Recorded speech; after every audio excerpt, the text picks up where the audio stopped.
the Mahabharata of Krishna-Dwaipayana Vyasa. Translated into English prose from the original Sanskrit text by Pratap Chandra Roy C.I.E.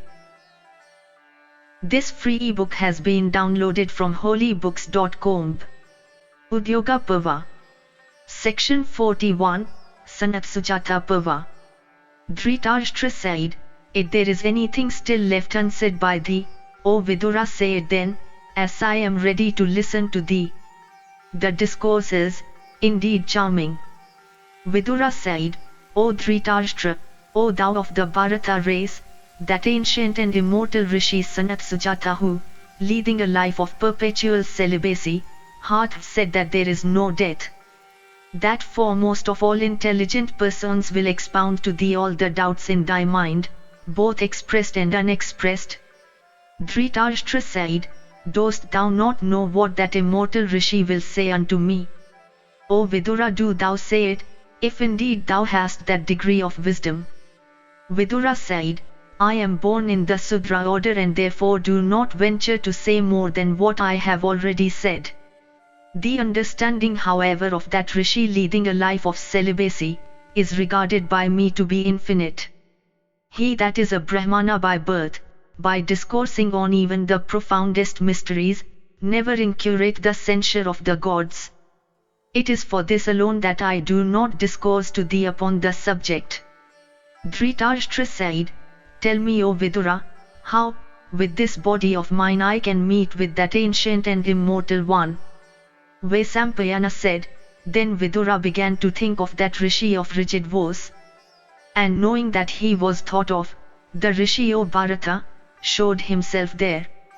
Vidura then received him with the rites prescribed by ordinance. And when having rested a while, the Rishi was seated at his ease, Vidura addressed him saying, 'O illustrious one, there is a doubt in Dhritarashtra's mind which is incapable of being explained away by me.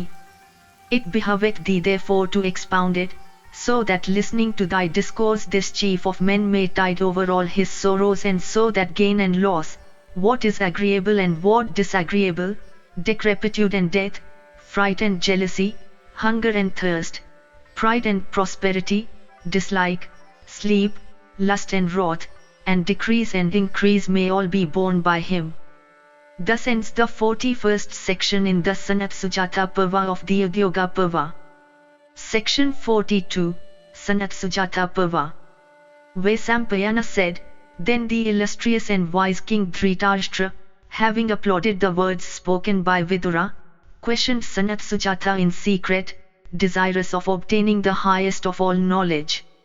And the king questioned the Rishi saying, 'O Sujata, I hear that thou art of the opinion that there is no death.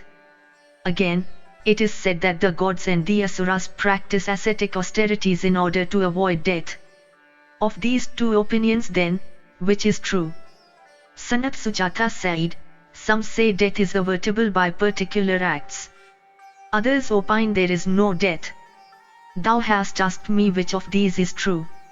Listen to me, O king, as I discourse to thee on this, so that thy doubts may be removed. Know, O Kshatriya, that both of these are true. The learned are of opinion that death results from ignorance. I say that ignorance is death, and so the absence of ignorance, knowledge, is immortality. It is from ignorance that the asuras became subject to defeat and death, and it is from the absence of ignorance that the gods have attained the nature of Brahman. Death doth not devour creatures like a tiger. Its form itself is unascertainable. Besides this, some imagine Yama to be death. This, however, is due to the weakness of the mind. The pursuit of Brahman or self-knowledge is immortality. That imaginary god Yama holdeth his sway in the region of the P3s, being the source of bliss to the virtuous and of woe to the sinful. It is at his command that death in the form of wrath, ignorance, and covetousness, occurreth among men. Swayed by pride, men always walk in unrighteous path. None amongst them succeeds in attaining to his real nature. With their understanding clouded and themselves swayed by these passions, they cast off their bodies and repeatedly fall into hell. They are always followed by their senses. It is for this that ignorance receives the name of death. Those men that desire the fruits of action when the time cometh for enjoying those fruits, proceed to heaven, casting off their bodies. Hence they cannot avoid death. Embodied creatures, from inability to attain the knowledge of Brahman and from their connection with earthly enjoyments, are obliged to sojourn in a cycle of rebirths, up and down and around. The natural inclination of man towards pursuits that are unreal is alone the cause of the senses being led to error. The soul that is constantly affected by the pursuit of objects that are unreal, remembering only that with which it is always engaged, adoreth only earthly enjoyments that surround it. The desire of enjoyments first killeth men. Lust and wrath soon follow behind it. These three, viz., the desire of enjoyments, lust, and wrath, lead foolish men to death. They, however, that have conquered their souls succeed by self-restraint, to escape death. He that hath conquered his soul without suffering himself to be excited by his ambitious desire, conquereth these, regarding them as of no value, by the aid of self-knowledge. Ignorance assuming the form of Yama, cannot devour that learned man who controlled his desires in this manner. That man who followeth his desires is destroyed along with his desires. He, however, that can renounce desire, can certainly drive away all kinds of woe. Desire is indeed ignorance and darkness and hell in respect of all creatures, for swayed by it they lose their senses. As intoxicated persons in walking along a street reel towards ruts and holes, so men under the influence of desire, misled by deluding joys, run towards destruction. What can death do to a person whose soul hath not been confounded or misled by desire? To him death hath no terrors, like a tiger made of straw. Therefore, O Kshatriya, if the existence of desire, which is ignorance, is to be destroyed, no wish, not even the slightest one, is either to be thought of or pursued. That soul which is in thy body, associated as it is with wrath and covetousness and filled with ignorance, that is death. Knowing that death arises in this way, he that relies on knowledge entertaineth no fear of death. Indeed, as the body is destroyed when brought under the influence of death, so death itself is destroyed when it comes under the influence of knowledge. Dhritarashtra said, the Veds declare the emancipating capacity of those highly sacred and eternal regions, that are said to be obtainable by the regenerate classes, by prayers and sacrifices. Knowing this, why should not a learned person have recourse to religious acts? Sanat Sujata said, indeed, he that is without knowledge proceedeth thither by the path indicated by thee, and the Veds also declare that thither are both bliss and emancipation. But he that regardeth the material body to be self, if he succeeds in renouncing desire, at once attaineth emancipation or Brahman. If, however, one seeketh emancipation without renouncing desire, one must have to proceed along the prescribed route of action, taking care to destroy the chances of his retracing the routes that he hath once passed over. Dhritarashtra said, who is it that urgeth that unborn and ancient one? If again it is he that is all this universe in consequence of his having entered everything, without desire as he is, what can be his action or his happiness? O learned sage, tell me all this truly. Sanat Sujata said, there is great objection in completely identifying, as here, the two that are different. Creatures always spring from the union of conditions, with what in its essence is without conditions. This view doth not detract from the supremacy of the unborn and ancient one. As for men, they also originate in the union of conditions. All this that appears is nothing but that everlasting Supreme Soul. Indeed, the universe is created by the Supreme Soul, itself undergoing transformations. The Veds do attribute this power of self-transformation to the Supreme Soul. For the identity again, of the power and its possessor, both the Veds and others are the authority.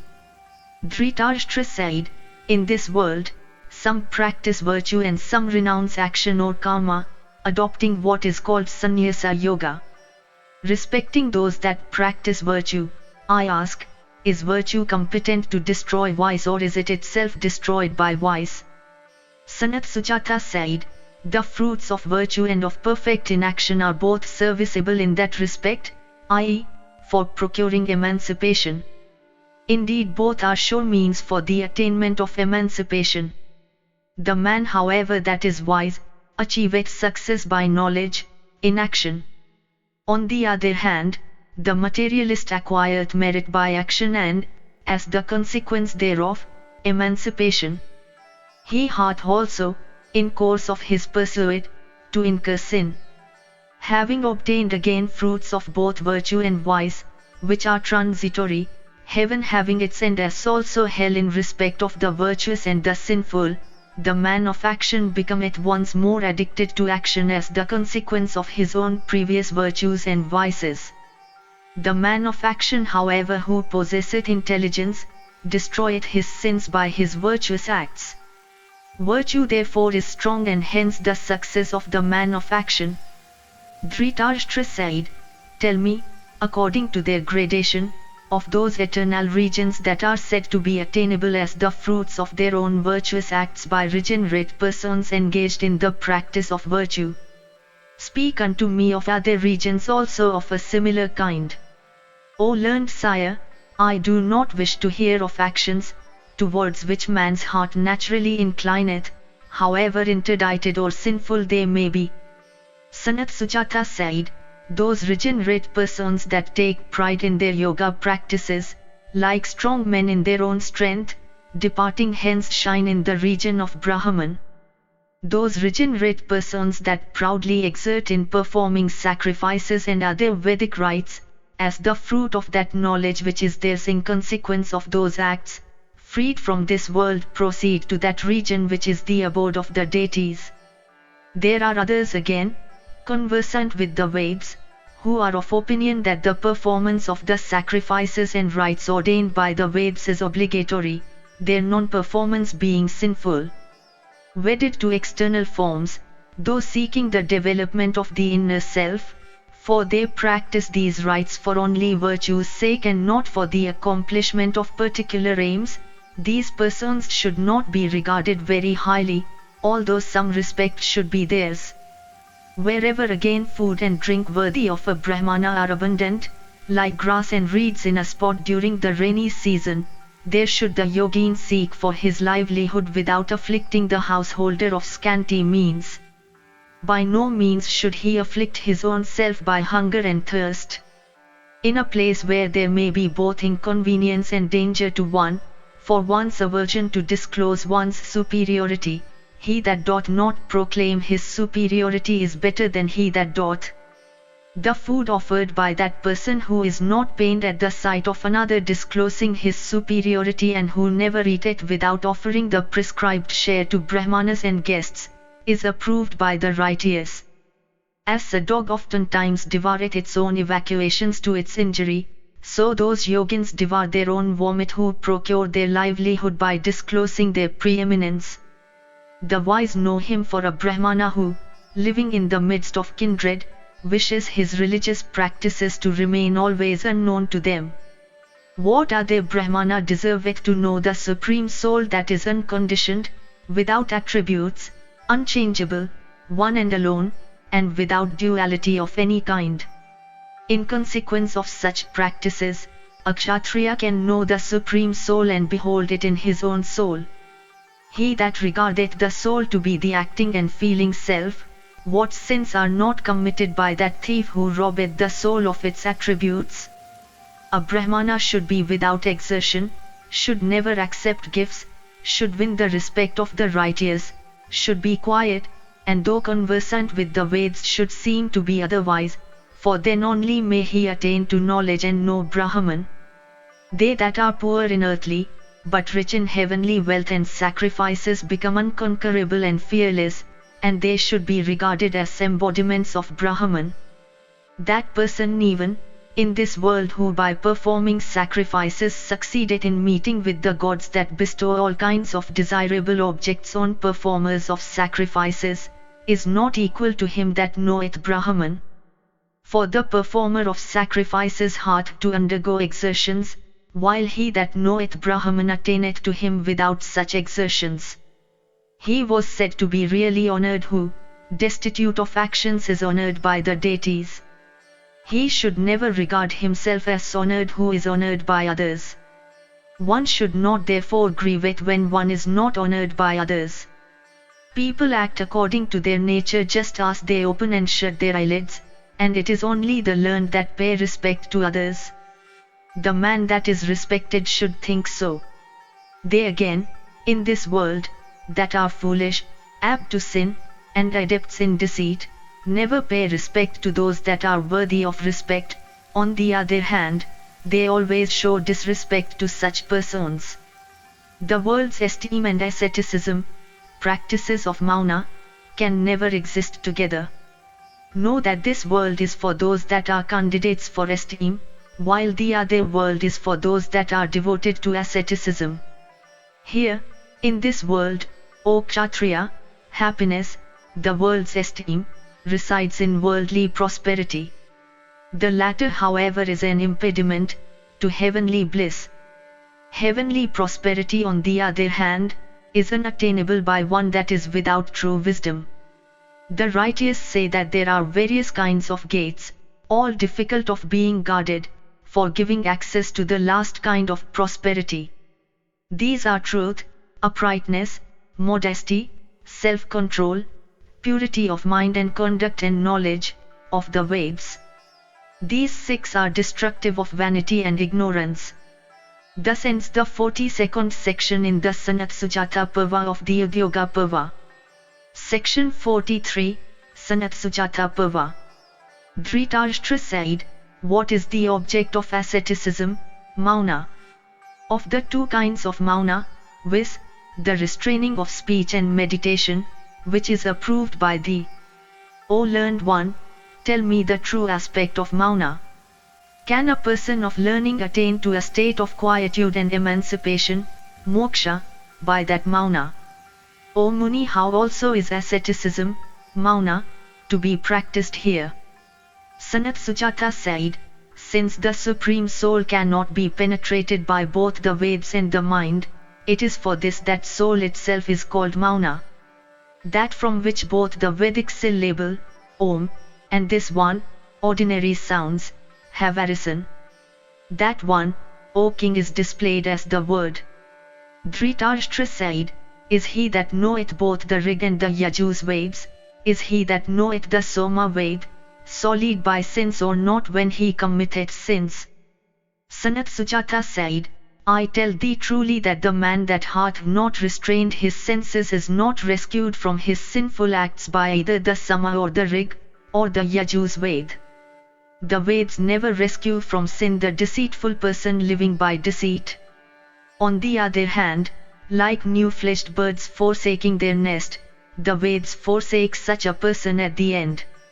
Dhritarashtra said, O thou that hast restrained thy senses, if indeed the Vedas are not competent to rescue a person without the aid of virtue, whence then is this delusion of the Brahmanas that the Vedas are always destructive of sins? Sanat Sujata said, O magnanimous one, this universe hath sprung from that Supreme Soul by the union of conditions respecting name, form, and other attributes. The Vedas also, pointing it out duly, declare the same and inculcate that the Supreme Soul and the universe are different and not identical.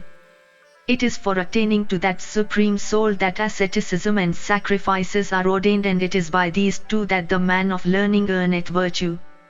Destroying sin by virtue, his soul is enlightened by knowledge.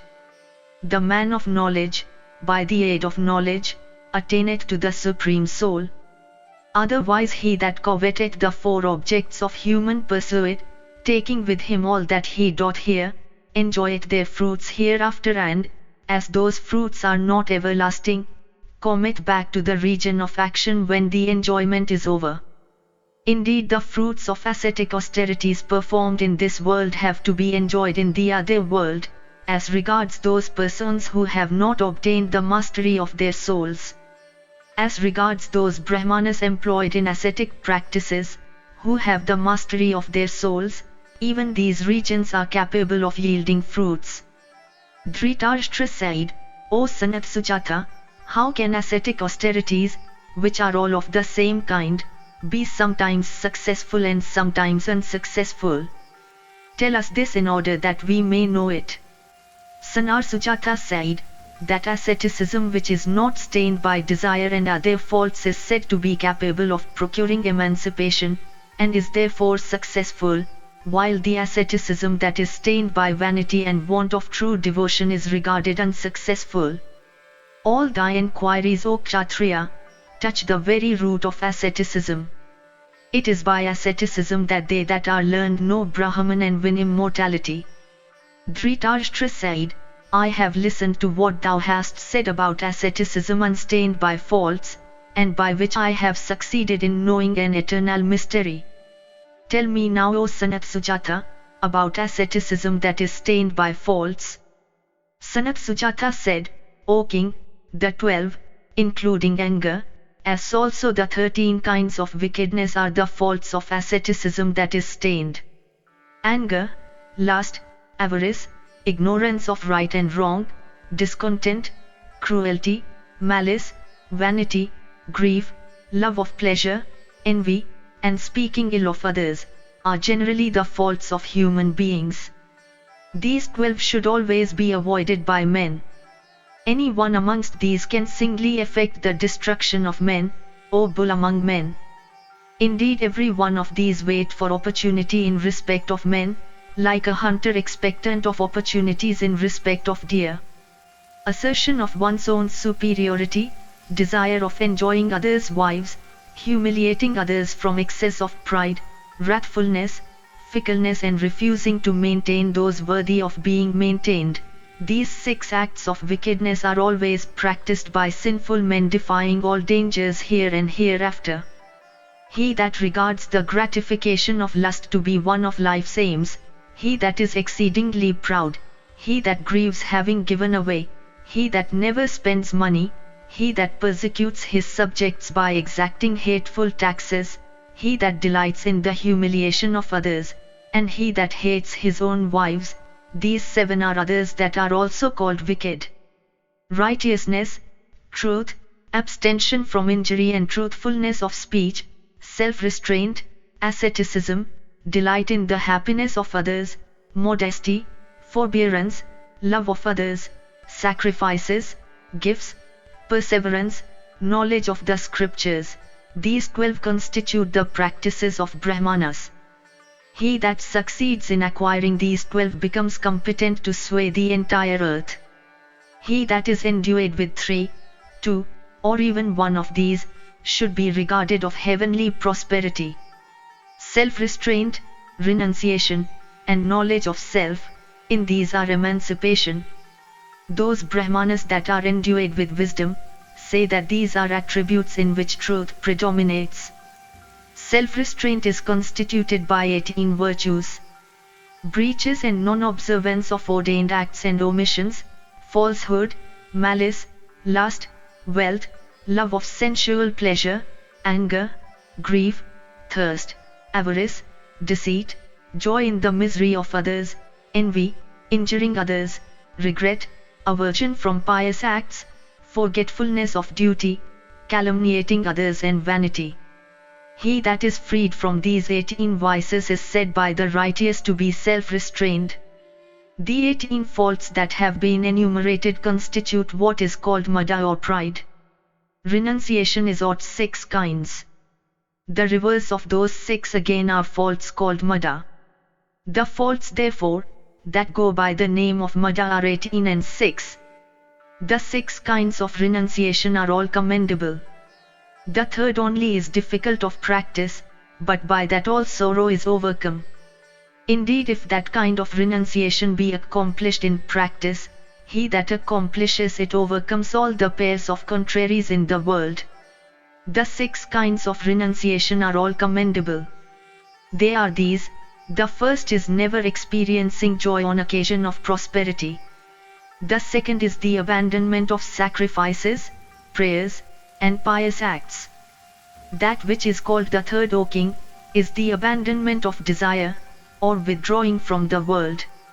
Indeed, it is in consequence of this third kind of renunciation of desire, which is evidenced by the abandonment of all objects of enjoyment without enjoying them, and not their abandonment after having enjoyed them to the full, nor by abandonment after acquisition, nor by abandonment only after one has become incompetent to enjoy from loss of appetite.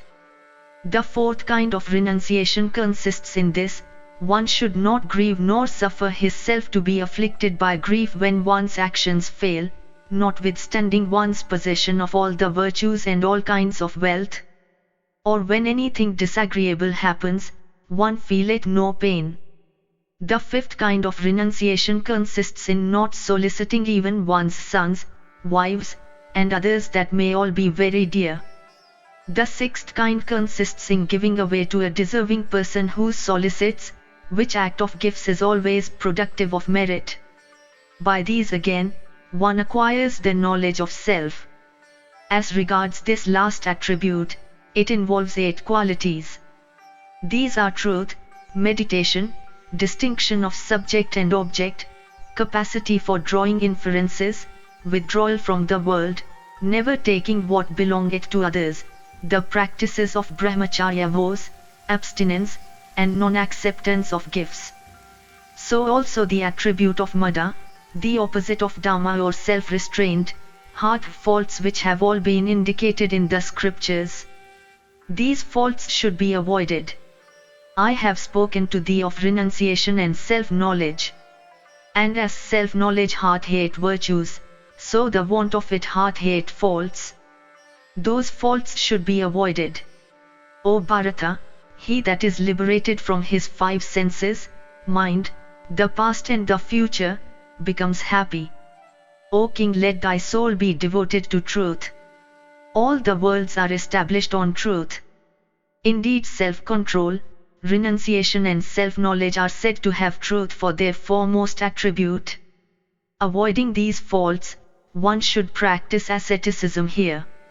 The ordainer hath ordained that truth alone should be the vow of the righteous.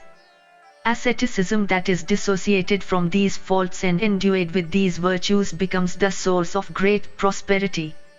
I have now briefly told thee about that sin-destroying and sacred subject which thou hadst asked me, and which is capable of liberating a person from birth, death, and decrepitude.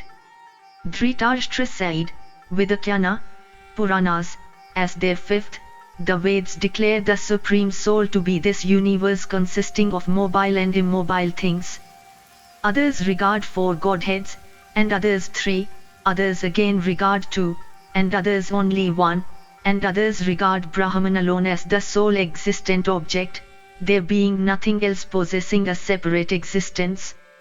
Amongst these, which should I know to be really possessed of the knowledge of Brahman?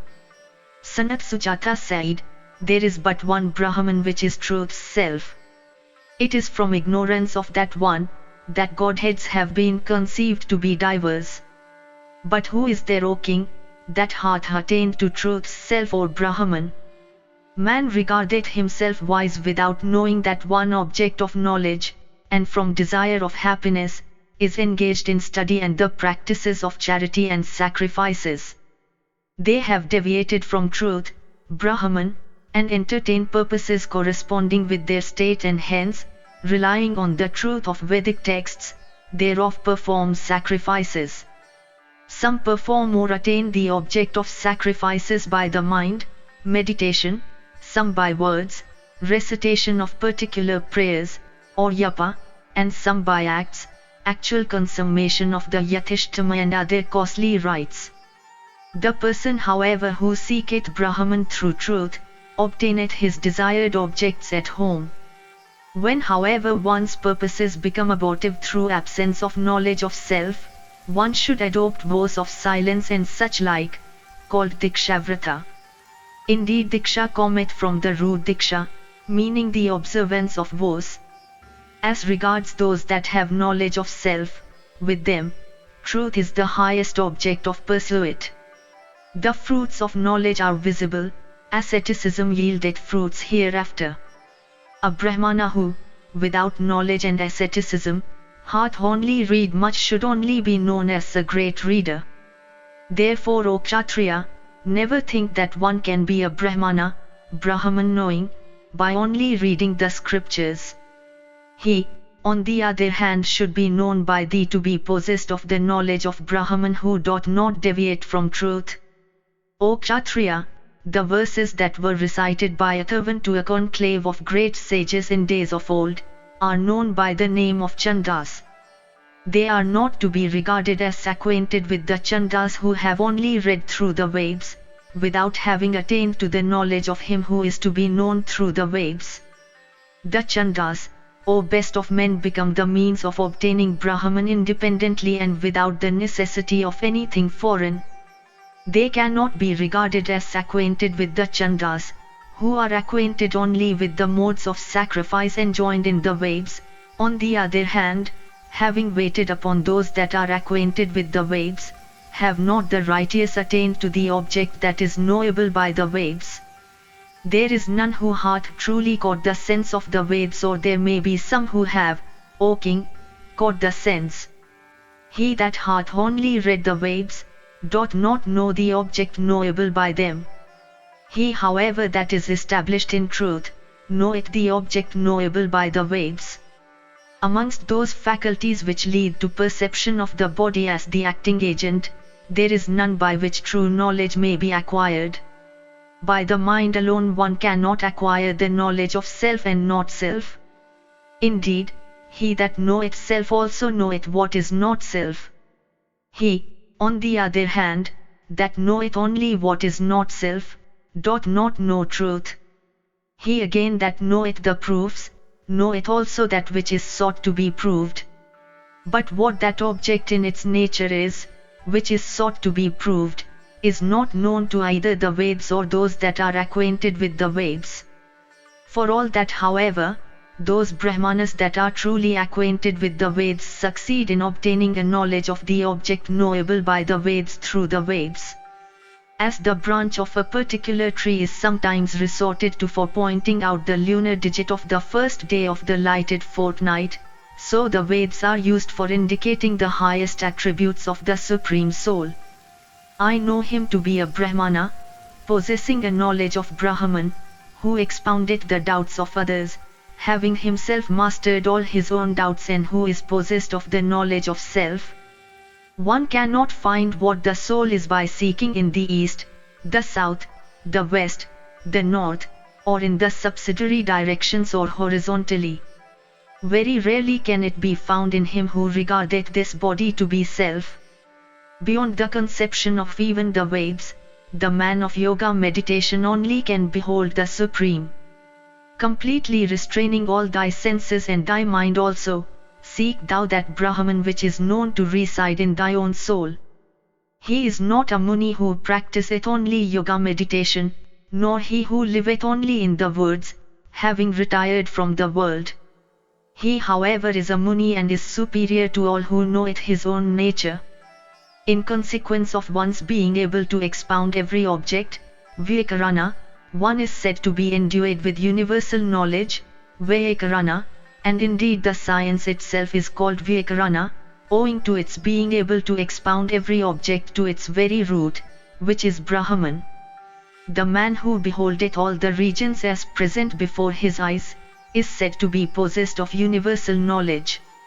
He that stayeth in truth and knoweth Brahman is said to be a Brahmana, and a Brahmana possesseth universal knowledge. A Kshatriya also, that practices such virtues, may behold Brahman. He may also attain to that high state by ascending step by step, according to what is indicated in the Vedas. Knowing it for certain, I tell thee this.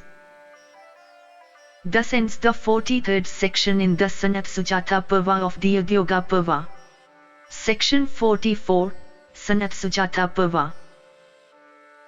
Dhritarashtra said, Excellent O Sanatsujata, as this thy discourse is, treating of the attainment of Brahman and the origin of the universe.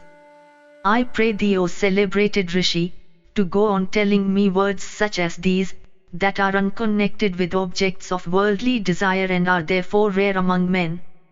Sanat Sujata said, that Brahman about which thou askest me with such joy is not to be attained soon. After the senses have been restrained and the will hath been merged in the pure intellect, the state that succeeds is one of utter absence of worldly thought. Even that is knowledge, leading to the attainment of Brahman. It is attainable only by practicing brahmacharya. Dhritarashtra said, thou sayest that the knowledge of Brahman dwelleth of itself in the mind. Being only discovered by brahmacharya, that is dwelling in the mind, it requires for its manifestation no efforts, such as are necessary for work, being manifested of itself during the seeking by means of brahmacharya. How then is the immortality associated with the attainment of Brahman? Sanat Sujata said, though residing in, and inherent to the mind, the knowledge of Brahman is still unmanifest. It is by the aid of the pure intellect and brahmacharya that that knowledge is made manifest. Indeed, having attained to that knowledge, yogins forsake this world. It is always to be found among eminent preceptors. I shall now discourse to thee on that knowledge.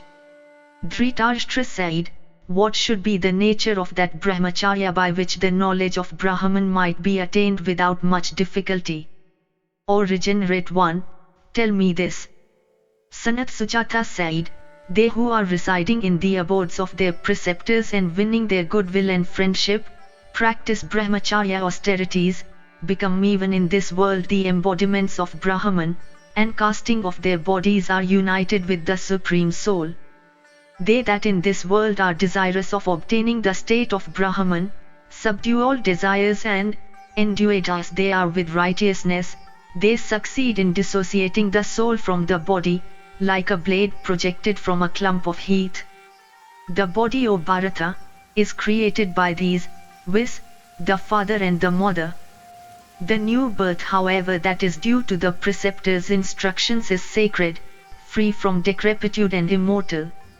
Discoursing upon Brahman and granting immortality, he who wraps all persons with the mantle of truth, should be regarded as father and mother, and bearing in mind the good he does, one should never do him any injury.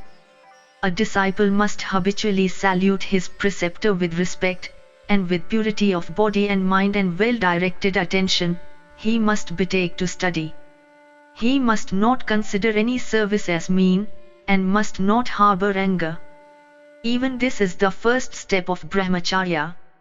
The practices of that disciple who acquires knowledge by observing the duties ordained for one of his class are regarded also as the first step of brahmacharya.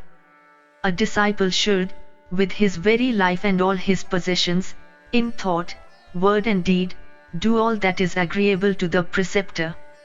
This is regarded as the second step of brahmacharya. He should behave towards his preceptor's wife and son also in the same way as towards his preceptor himself. This also is regarded as the second step of brahmacharya. Bearing well in mind what has been done to him by the preceptor, and understanding also its object, the disciple should, with a delighted heart think, I have been taught and made great by him. This is the third step of brahmacharya. Without requiring the preceptor by payment of the final gift, a wise disciple must not betake to another mode of life, nor should he say or even think of in his mind, I make this gift. This is the fourth step of brahmacharya. He attaineth the first step of knowledge of Brahman, which is the object of brahmacharya, by aid of time, the second step, through the preceptor's prelections, the third, by the power of his own understanding, and finally, the fourth, by discussion. The learned have said that brahmacharya is constituted by the 12 virtues. The yoga practices are called its sangas, and perseverance in yoga meditation called its valam, and one is crowned with success in this in consequence of the preceptor's aid and the understanding of the sense of the Vedas. Whatever wealth a disciple thus engaged may earn, should all be given to the preceptor. It is thus that the preceptor obtaineth his highly praiseworthy livelihood. And thus also should the disciple behave towards the preceptor's son. Thus stationed in brahmacharya, the disciple thriveth by all means in this world and obtaineth numerous progeny and fame. Men also from all directions shower wealth upon him, and many people come to his abode for practicing brahmacharya. It is through brahmacharya of this kind that the celestials attain to their divinity, and sages, highly blessed and of great wisdom, have obtained the region of Brahman. It is by this that the Gandharva and the Apsara acquired such personal beauty, and it is through brahmacharya that Surya riseth to make the day. As the seekers of the philosopher's stone derive great happiness when they obtain the object of their search, those mentioned above, the celestials and others, on completing their brahmacharya, derive great happiness in consequence of being able to have whatever they desire. He, O king, who is devoted to the practice of ascetic austerities, betaketh himself to brahmacharya in its entirety and thereby purifieth his body, is truly wise, for by this he becometh like a child free from all evil passions and triumpheth over death at last. Men, O Kshatriya, by work, however pure, obtain only worlds that are perishable. He, however, that is blessed with knowledge, attaineth by the aid of that knowledge, to Brahman which is everlasting. There is no other path than knowledge or the attainment of Brahman leading to emancipation. Dhritarashtra said, the existence of Brahman thou sayest, a wise man perceiveth in his own soul. Now, is Brahman white or red, or black or blue or purple? Tell me what is the true form and color of the omnipresent and eternal Brahman.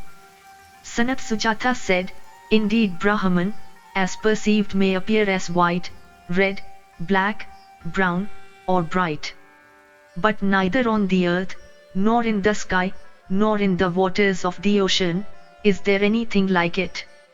Neither in the stars, nor in lightning, nor in the clouds, is its form to be seen, nor is it visible in the atmosphere, nor in the deities, nor in the moon, nor in the sun.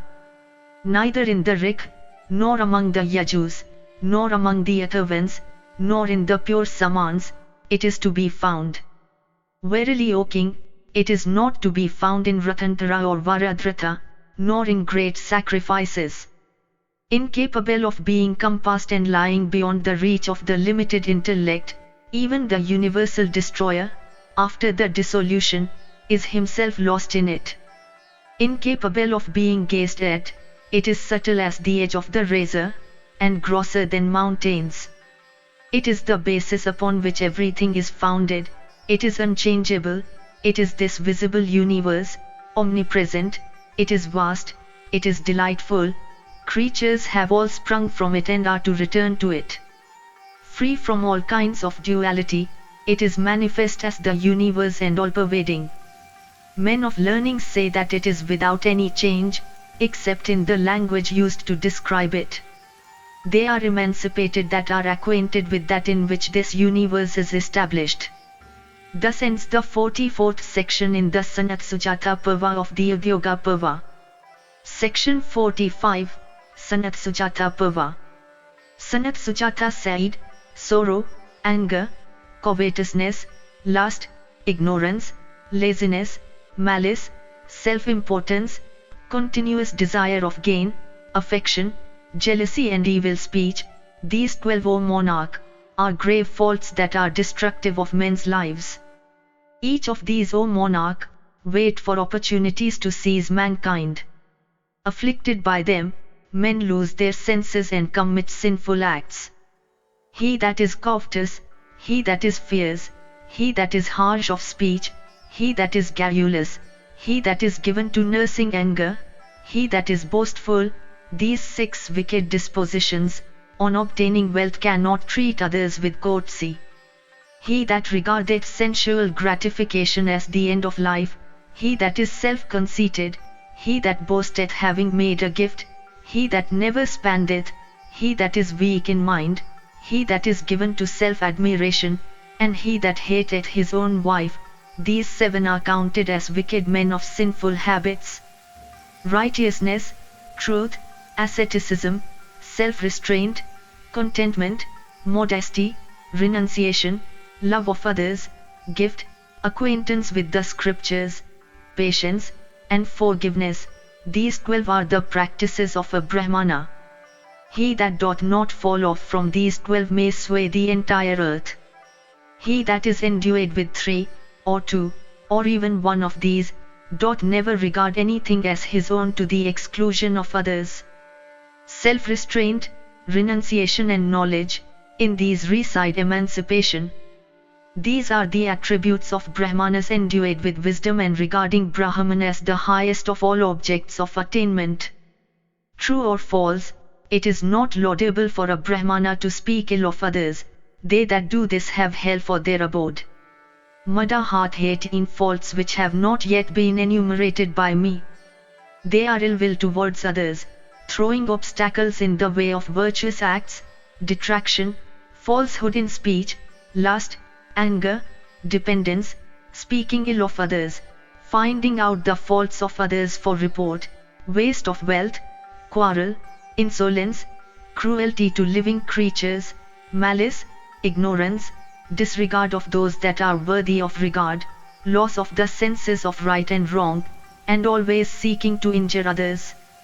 A wise man therefore should not give way to mada, for the accompaniments of mada are censurable. Friendship is said to possess 6 indications. Firstly, friends delight in the prosperity of friends, and secondly, are distressed at their adversity.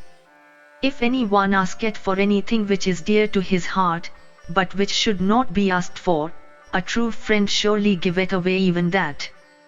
Fourthly, a true friend who is of a righteous disposition, when asked, can give away his very prosperity, his beloved son and even his own wife.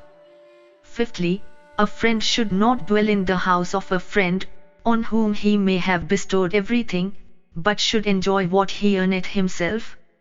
Sixthly, a friend stoppeth not to sacrifice his own good for his friend. The man of wealth who seeketh to acquire those good qualities, and who becometh charitable and righteous, restraineth his 5 senses from their respective objects. Such restraint of the senses is asceticism. When it groweth in degree, it is capable of winning regions of bliss hereafter, unlike knowledge which leadeth to success even here.